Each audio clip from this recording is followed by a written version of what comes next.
Pangambahang bagyo ang tao sa buhay. At hindi lang yan yung bagyo na may dalang ulan o hangin. Ang isa sa mga pinakamalulupit ng bagyo ng buhay is a financial crisis. Yung dumating ang sobrang pangangailangan mo ng pananalapi pero wala kang magastos, wala kang mabunot o mahanap. To keep on living, we keep on spending. Therefore, to keep on living, we have to keep making money. Dapat ang tao lagi naghahanap buhay, kumikita, gumagawa ng paraan habang siya ay kumakain, gumagastos at gumagamit ng maraming mga pangangailangan. Salamat o Diyos dahil kayo pinagmumulan ng pagpapala, kayo ang nagpapatibay sa amin, naghahanda upang humarap sa iba't ibang uri ng bagyo ng buhay. Nawa patuloy mo kaming turuan sa hiwaga ng kapangyarihan ng mga bagay na ibinibigay mo sa amin tulad ng karunungan, kaalaman, galing, husay para kami makapaghanap buhay. Ituro mo sa amin, Panginoon, ang isang karunungan ukol sa pananalapi na nakaugat sa iyong salita. Maunawa namin ang kalooban mo dito, maipamuhay namin, makinabang kami at kayo ay malugod. Patawarin niyo po kami sa aming mga kasalanan, linisin kami sa aming mga karumihan, O Diyos. At ngayon, humihingi kami ng pagpapala nyo, kaliwanagan, karunungan, pagtutuwid, pagpapalakas sa amin. May you empower us with your words. Father, we commit this time to you, asking you to be the speaker. Walk in our midst, heal us, empower us, teach us, and protect us from lies and falsehood. In the name of Jesus, your Son, our teacher and healer, we pray.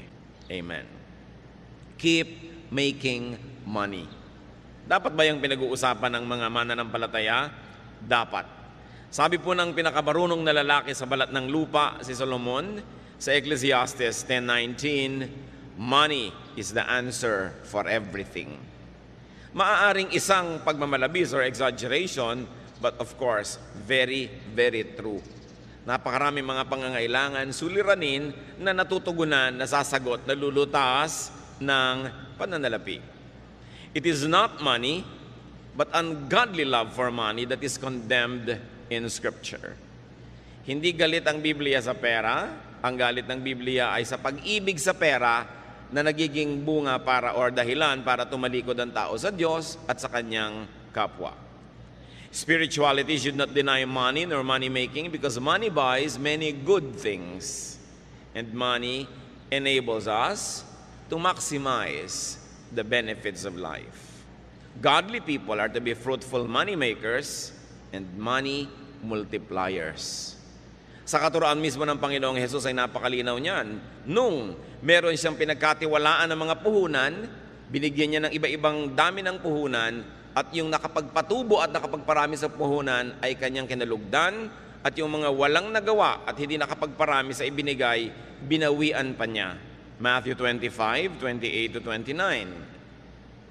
Sabi ng Panginoon, take the talent from him, from that who did not make it more, and give it to the one who has 10 talents. For everyone who has will be given more, and he will have an abundance. Whoever does not have, even what he has will be taken from him. Mula mismo sa bibig ng Panginoon, yun daw meron na dadagdagan pa at yung wala, babawian pa ng konting-konting nasa kanya na nga kung hindi niya pinaparami, kung hindi niya sinisinop. What is the profile of a good money maker? Ano po ba ang mga katangian ng isang makadiyos na nagpaparami ng pagpapalang ibinibigay sa kanya at ipinagkakatiwala ng Diyos? Mostly, we will get this wisdom from Proverbs 31. A good money maker works with her own hands. Dito dinidescribe yung isang babaeng uliran. Proverbs 31:13, with her own hands, she gladly makes clothes. Idiniin dito, her own hands. Ang isang tao nga asenso at dadami ang pagpapala, siya mismo gumagawa, siya mismo nagtatrabaho, hindi niya iniaasa sa iba. Ang kaya niyang gawin, lalo yung area na magaling siya sa paggawa. Verse 22, she does her own sewing, and everything she wears is beautiful. So, a good money maker produces what she needs. Kung anong kailangan niya, ginagawa niya. Attributes are also attractive in business. Siyempre, ang gusto mong kadil sa negosyo ay yung masarap, magaan. Hindi yung lagi na lamang parang dinadaganan ng mundo ang problema niya. Ayaw mong nasa paligid ng ganitong tao. Hindi ko alam kung ba't may mga tao ang hilig-hilig dumaing. Samantalang ayaw mo naman siyempre sa taong paladaing, iniiwasan tuloy sila ng mga tao, lalo silang nawawalan. Definitely, this wonderful woman was not a complainer. Hindi siya reklamadora. Proverbs 31:26, her words are sensible and her advice is thoughtful.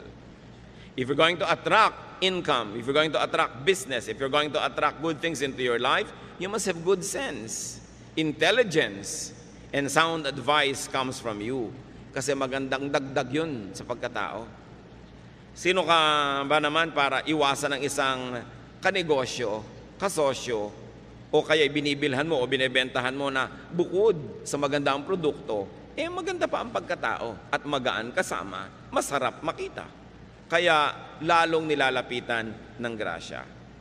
A sensible and a good money maker gives to people. Hindi niya sinosolo ang pagpapala, she gives to people. Tulad ng nakita natin sa Proverbs 31:20, she helps the poor and the needy. Palabigay, nag-aalala at nag-iisip sa mga kapuspalad. She gives to the needy and the poor. Sabi ng Proverbs 19:17, he who is kind to the poor lends to the Lord, and He will reward him for what he has done. Ang matulungin, maawain sa mga dukha, sa mga maralita at mga nagigipit ay para daw nagpapautang sa Diyos. Papayagan kaya ng Diyos na may utang siya sa inyo na matagal? Siyempre, babayaran kayo agad ng Diyos at sobra pa, alangan namang siya pang may utang na loob sa inyo. So, pag nagbibigay ka sa mga kapuspalad, daig mo pa ang nagpapautang sa Diyos. Ibabalik niya agad. At kung hindi mo man maramdamang ibinalik, isipin mo na lang, saan mo namang kinuha yung luwag mo doon sa mahirap? Hindi ba sa Diyos din ang galing? Nauna na, baka na-advance. Yung mga iba nagsasabi, ba't gumagawa ako ng mabuti, wala pang ibinabalik ang Diyos? Baka naman na-advance na sa'yo. Naghahantay ka pa ng iba, nauna na palang ibigay sa'yo. Along with hard work, this is the best insurance against poverty. To be a good giver. Kasi ipinapangako naman sa Biblia, lahat ng tanim may ani. Kung hindi man sa exact person na tinulungan mo yung ani, may ani yun sa iba. O kaya kahit wala ka pang anihin, saan mo naman kinuha yung tinanim mo? Again, na-advance na yon. A godly money maker is a good giver. You make a lot of money not only for yourself, but so that you will have much to give away. Very, very godly purpose. Also, she gives to or pays the deserving. Lagi tayong nag-iisip to give to the needy. Nakakalimutan natin to give to the deserving, or at least to pay the deserving. And this woman pays her production partners. Hindi lang sa needy. Marunong siyang magbayad sa trabahador. Marunong siyang magbigay ng parte sa kanyang mga investors. Hindi niya sinosolo ang kita. May mga tao na bibigyan ng Diyos ng pagkakataon na kumita, pero sinosolo. Kanila lang nababawian tuloy. Meron naman hindi marunong tumanaw ng utang na loob, hindi malang magsukli doon sa mga tumulong sa kanila, nagbukas sa mga pinto, nagbigay ng pagkakataon o namuhunan, tumatalikod, nababawian. Ang pinakauna natin dapat na inaasikasong bigyan, yung mga kasama natin sa hanap buhay. Kung kayo ay namumuhunan, edi yung mga trabahador nyo, mga tauhan.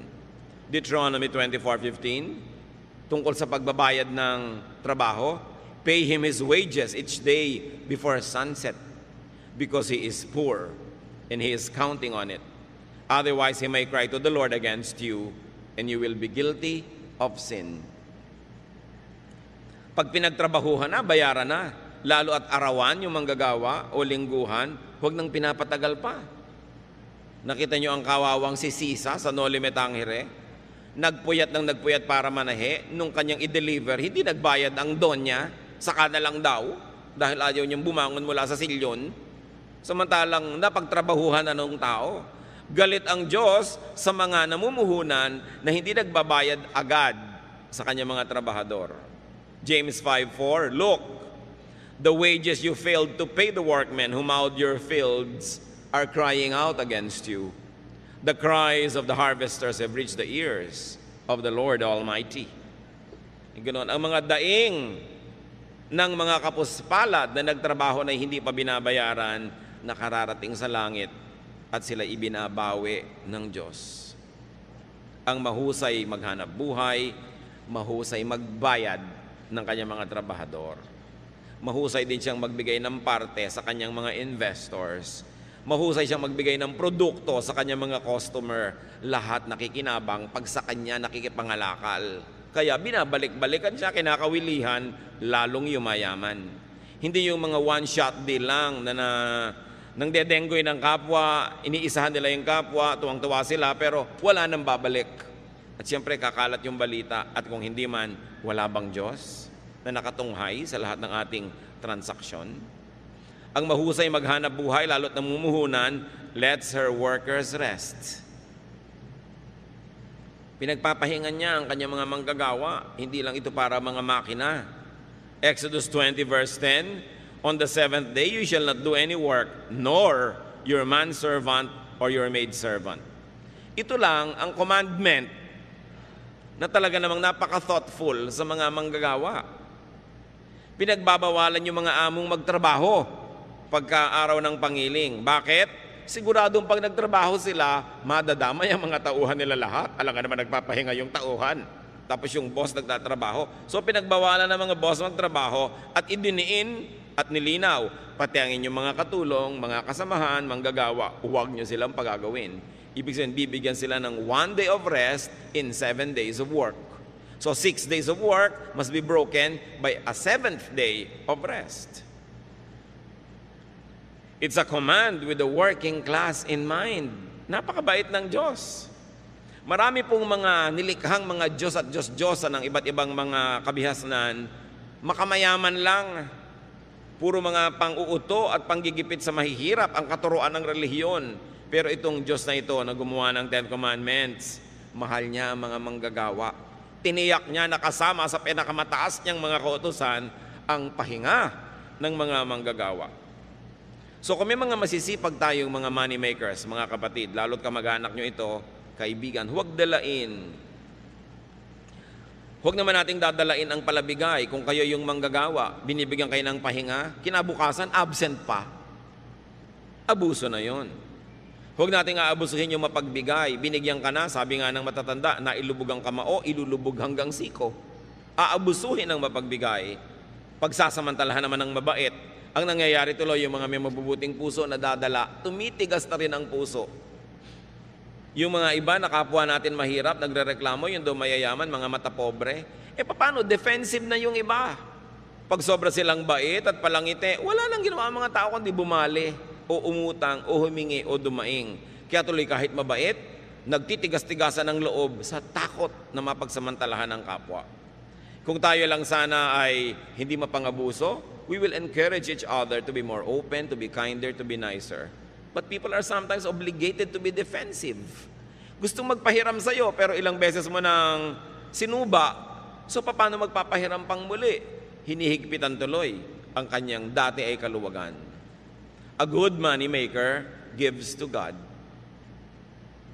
Nagbibigay siya sa kapwa-tao, lalo sa mga kasama sa trabaho, at marunong siya magbigay sa Diyos. Malakay 3:10-12, I am the Lord all-powerful, and I challenge you to put me to the test. Bring the entire 10% into the storehouse, so there will be food in my house. Then I will open the windows of heaven and flood you with blessing after blessing. I will also stop locusts from destroying your crops and keeping your vineyards from producing. Everyone of every nation will talk about how I have blessed you. Yan ang pangako ng Panginoon. Sabi niya, ako na makapangyarihan sa lahat. Subukan ninyo ako. Buong-buo ninyong dalhin at ipagkaloob ang inyong ikapu. At nang mayroong magasto sa aking tahanan, nang may resources. Sabi niya gano'n, tingnan ninyo. Kung hindi ko buksan ang bintana ng langit at pabahain sa inyo ang kutakot-takot na pagpapalang wala kayong pagsisidlan.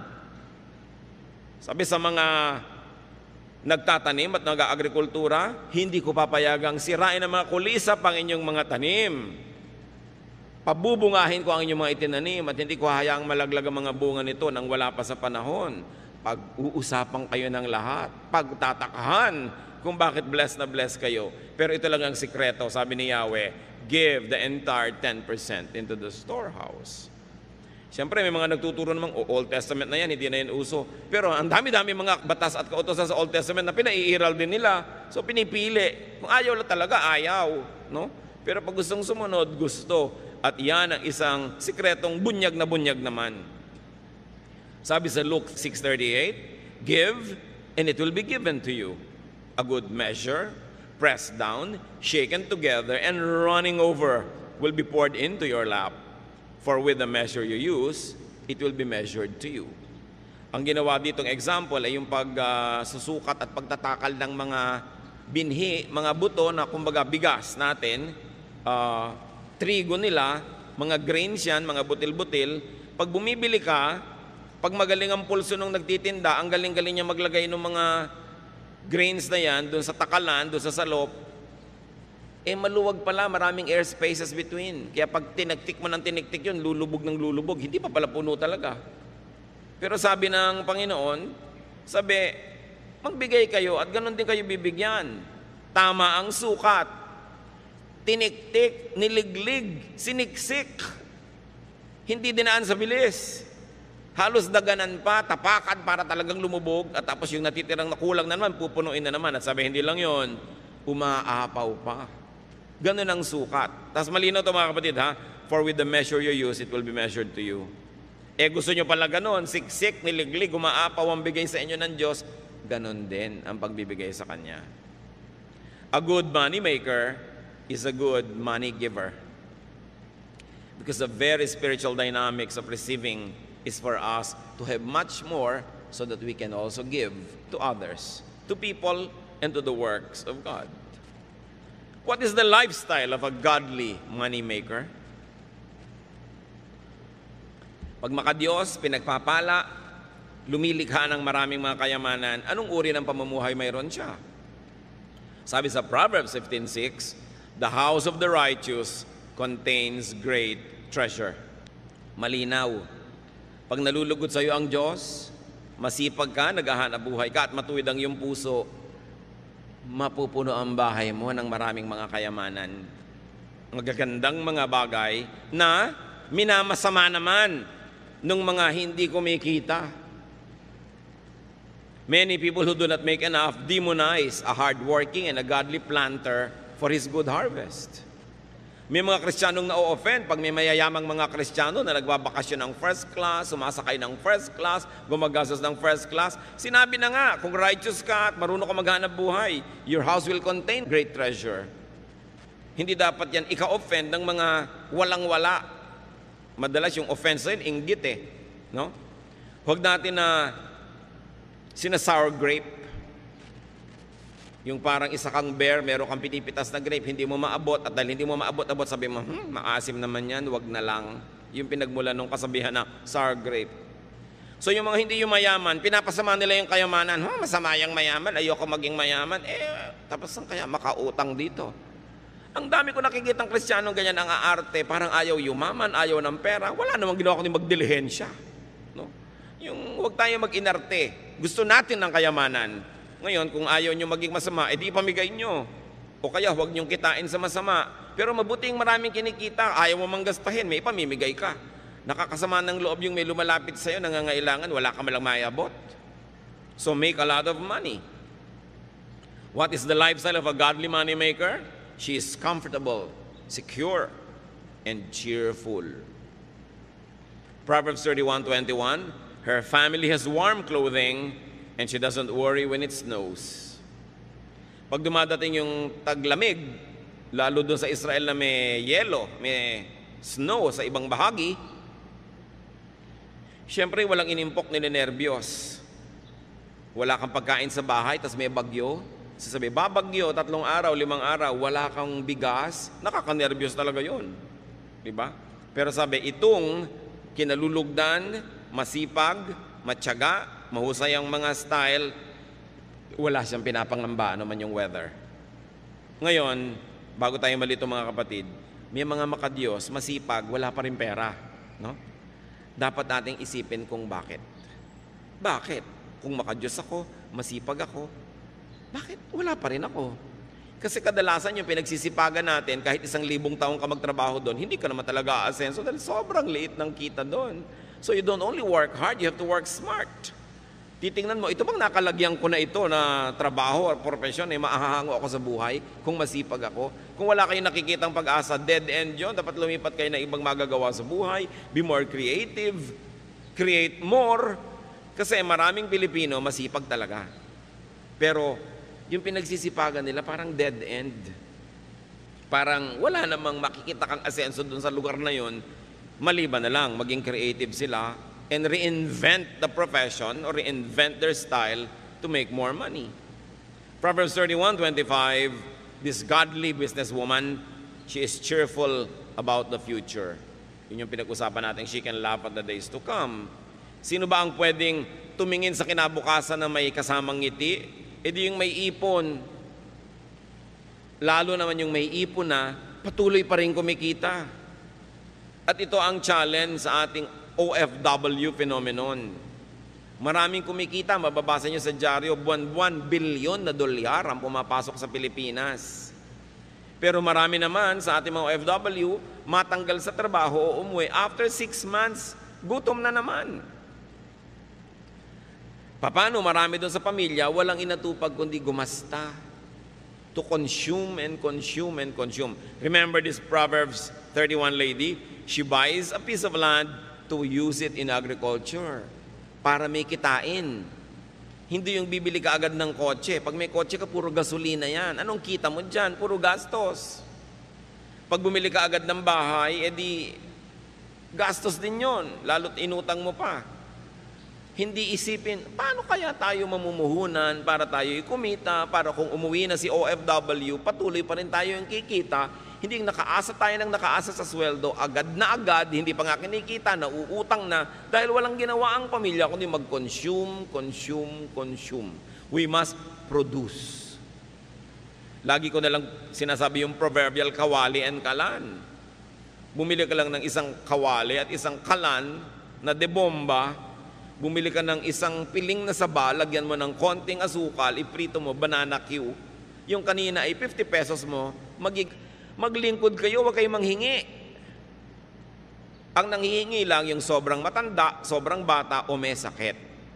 Pag nagtatrabaho ka, you earn your keep. So work. Marami pa po mga kapatid, yung nagbibigay ng magandang payo o guidance, trabaho yon.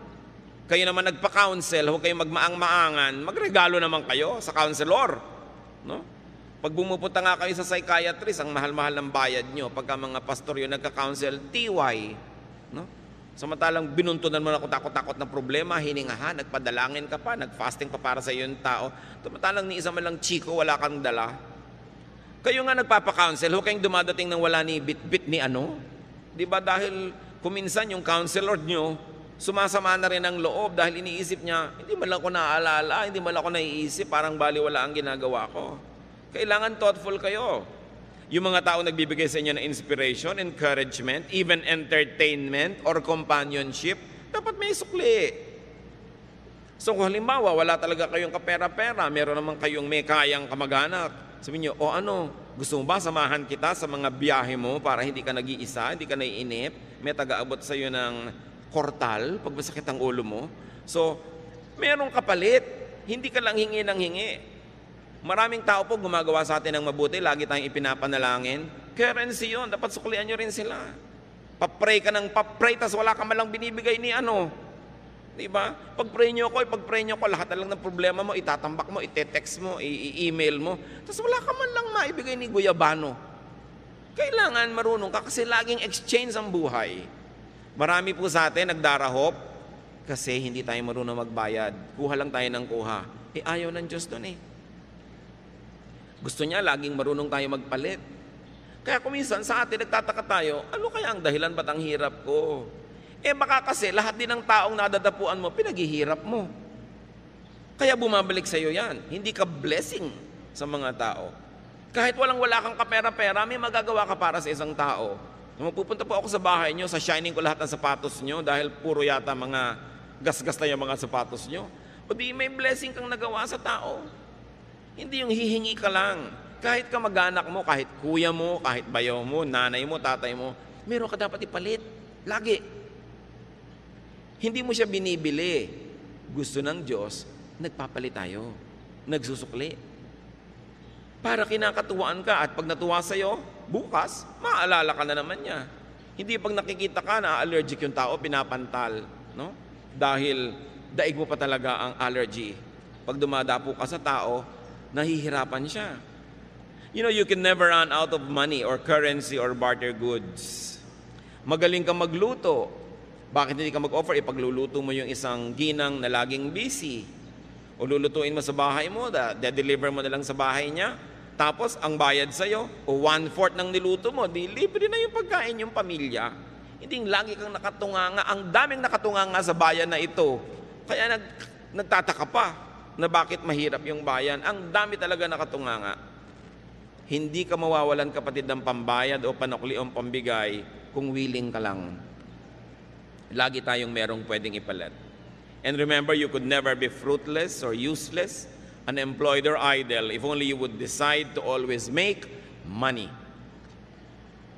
And that money is pera or services. Anything na pwede nating ipambayad para makuha natin yung gusto natin, it's considered money.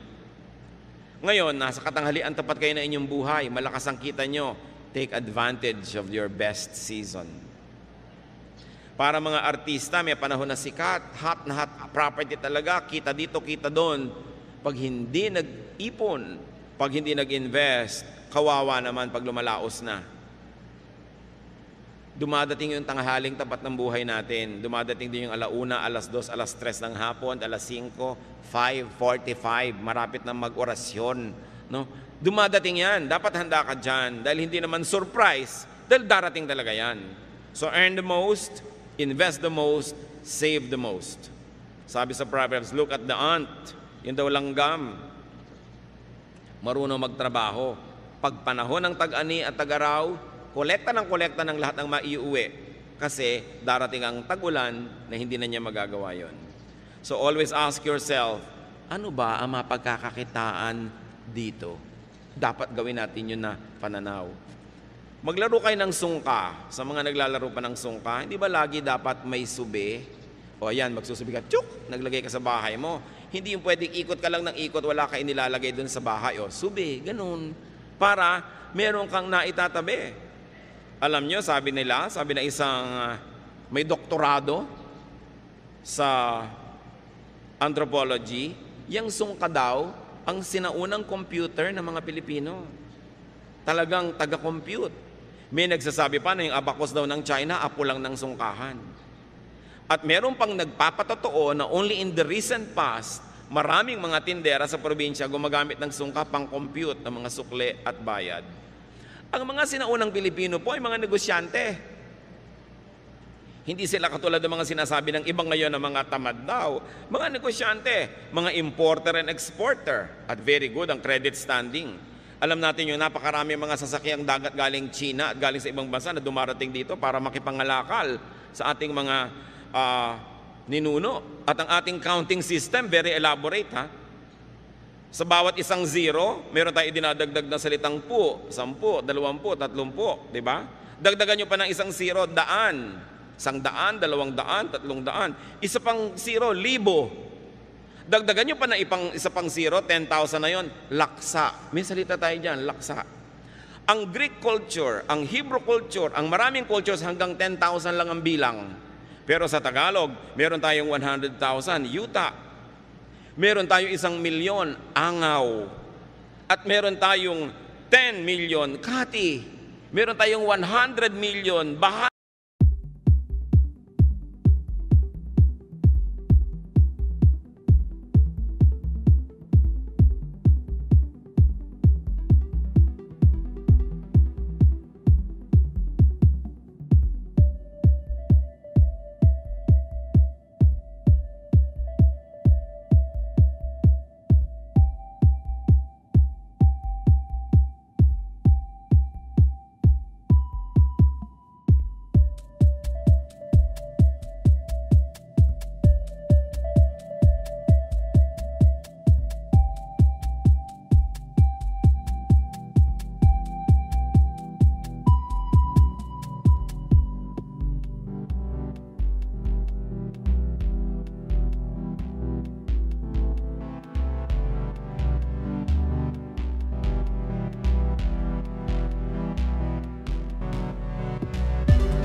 Whispers only we know. You and me in shadows deep, promises our hearts will keep. Neon lights and city dreams, dancing lights and silent screams. Holding tight, not letting go. In the night our love will show. Echoes of love, loud and clear. In my heart, you're always near. Feel the beat of our desire, burning love like endless fire.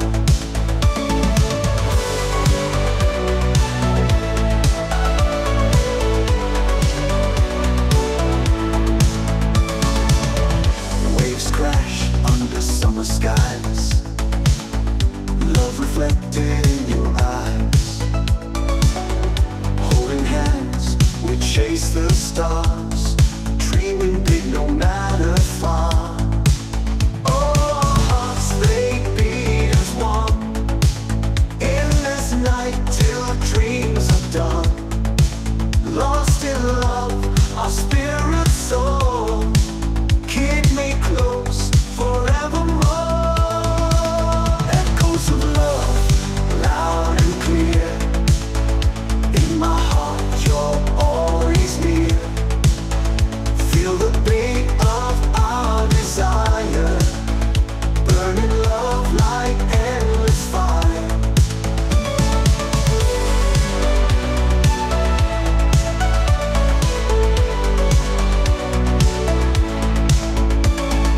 Only dawn's light, we find our way. Love's first light will guide the day. Through the night, we found our truth. In the dawn, our love's relentless youth. Echoes of love, loud and clear.